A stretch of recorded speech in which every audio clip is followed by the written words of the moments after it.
أعوذ بالله من الشيطان الرجيم. I seek refuge with Allah from Satan the outcast. وإلى مدين أخاهم شعيبا قال يا قوم اعبدوا الله ما لكم من إله غيره ولا تنقصوا المكيال والميزان إني أراكم بخير وإني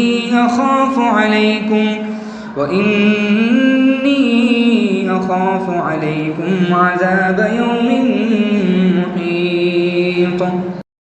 And to Madian, their brother Shu'aib, he said, O my people, worship Allah, you have no God other than Him. And do not short measure or short weight. I see you in good circumstances, but I fear for you the agony of an encompassing day. وَيَا قَوْمِ أَوْفُوا الْمِكْيَالَ وَالْمِيزَانَ بِالْقِسْطِ وَلَا تَبْخَسُوا النَّاسَ أَشْيَاءَهُمْ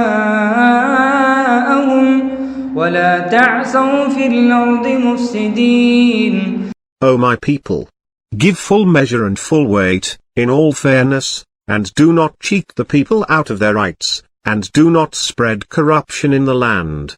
بقية الله خير لكم إن كنتم مؤمنين وما أنا عليكم بحفيظ. What is left by Allah is best for you, if you are believers.